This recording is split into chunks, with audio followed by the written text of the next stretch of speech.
اس نے کہا بھائی یہ ایک شخص ہے جو کہہ رہا ہے ہمارا ایک خدا ہے, تو اس کی بات ہم اتنی جلدی کیوں انکار کر رہے ہیں؟ ایسا نہ ہو کہ وہ واقعی سچا پیغمبر ہو. اور پھر پچھلی قوموں کو دیکھو کیسے بڑی بڑی قومیں تباہ ہوئی ہیں, پہلے بھی پیغمبر آئے ہیں جنہوں نے پیغمبروں کی باتوں کو نہیں مانا, وہ تباہ ہوئے. تو نیوٹرل بن کے نا فرعونیوں کو سمجھا رہا تھا محل میں کہ بھائی ایک بندہ ہے, اس کی بات تو سنو نا, ہو سکتا ہے وہ واقعی سچا پیغمبر بھی تو ہو سکتے ہیں. فرعون نے پوری تقریر سننے کے بعد پتہ ہے کیا کہا تھا؟ قال فرعون ما اریکم الا ما ارى وما اهدیکم الا سبیل الرشاد. دیکھو میں تم لوگوں کو وہی مشورہ دوں گا جو میری کھوپڑی میں آئے گا, اور میری کھوپڑی میں ٹھیک بات آتی ہے, غلط بات کے لیے میری کھوپڑی ڈیزائن ہی نہیں ہوئی ہے.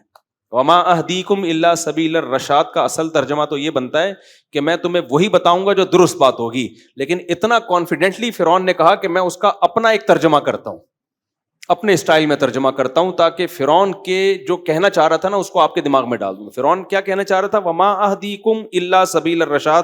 کیا مطلب؟ کہ یہ جو کھوپڑی ہے نا, فرعون اپنی کھوپڑی کو کہہ رہا تھا یہ غلط بات کے لیے ڈیزائن ہوئی نہیں ہے, اس میں ایسے سافٹ ویئر ہی نہیں ہے کوئی غلط بات آ جائے. اس میں ہمیشہ کون سی باتیں آتی ہیں؟ ٹھیک بات. لہذا جب ٹھیک ہی آئے گا تو میں تمہیں وہی بتاؤں گا جو ٹھیک ہوگا. غلط بات تیرے بھائی نے آج تک کبھی بولو کی. یہ جیسے آج تاجروں کو چونا لگانے کا اسٹائل ہوتا ہے نا, تاجر لوگ کسٹمر کو جو چونا لگاتے ہیں اسی اسٹائل میں لگاتے ہیں نا. یار کیا ایسے سمجھائیں؟ دیکھو جب خریدار کے پاس کوئی بندہ آتا ہے نا, یہ کپڑا انکل یہ کتنے کا دیا, کیسے؟ بھائی دیکھو آپ چونکہ اپنے پرانے آدمی ہو, میں آپ کو غلط چیز تو دے ہی نہیں سکتا. یہ ہوتا ہے ان لوگ کو چونے لگانے کا طریقہ. آپ کو تو آپ کے سے تو اپنا پرانا تعلق ہے, آپ تو مفتی صاحب ہیں, آپ تو حاجی صاحب ہیں, اچھا آپ تو تبلیغ میں, اچھا ہم تو خود تبلیغ میں وقت لگاتے ہیں, تو آپ سے تو ہم غلط معاملہ کر ہی نہیں سکتے. تو ان کو وہ والا کپڑا نکال کے لاؤ, وہ جو لے کر آؤ, وہ جو جاپان سے اوریجنل جاپانی ہے نا وہ لا کے, تو پھر وہ جاپانی کہہ کے پورا پہنا دے گا آپ کو, اور آپ سمجھ رہے ہو کہ میرے سے تو یہ غلط بات کہہ سکتا ہی نہیں ہے. ابے جو آپ کے علاواؤں سے غلط کہہ سکتا ہے تو آپ کیا مریخ سے آئے ہوئے ہو؟ جو ایماندار ہوتا ہے وہ آپ کے ساتھ بھی اور دوسروں کے ساتھ بھی, جو بے ایمان ہے وہ دوسروں کے ساتھ بھی اور آپ کے ساتھ بھی. جو 1 روپے چراتا ہے وہ 1 کروڑ بھی موقع ملے گا چرائے گا, اور جو 1 کروڑ نہیں چراتا وہ 1 روپے بھی نہیں چراتا. 1 روپے جو نہیں چراتا وہ 1 کروڑ بھی نہیں چراتا. سمجھتے ہو کہ نہیں سمجھتے؟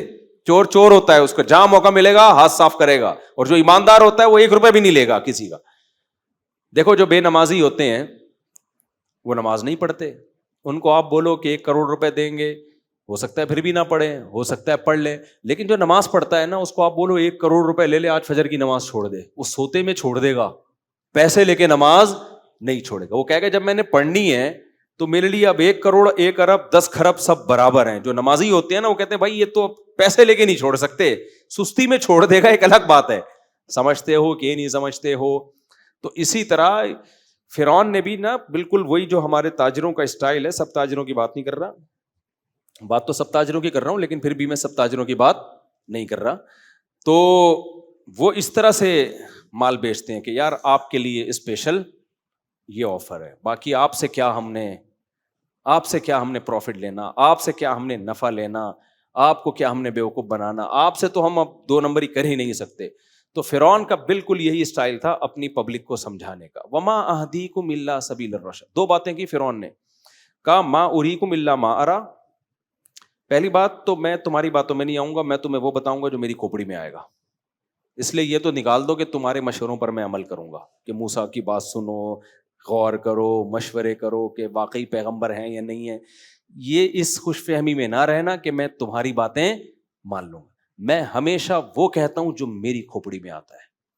اب یہاں ایک اشکال ہوگا کہ حضور آپ کی کھوپڑی غلط بھی تو ہو سکتی ہے, آرڈر پہ بنوائی ہے کیا, کوئی الگ قسم کی کھوپڑی لا کے لگی ہے, یہ جنت سے آئی ہوئی کھوپڑی ہے, غلط بھی تو ہو سکتی ہے نا. اس کا فرعون نے اگلے جملے میں جواب دیا, وما اہدیکم الا سبیل الرشاد, یاد رکھنا ہمیشہ میری کھوپڑی درست فیصلہ ہی کرتی ہے, آج تک کبھی ایسا نہیں ہوا کہ کھوپڑی میری ہو اور فیصلہ غلط ہو.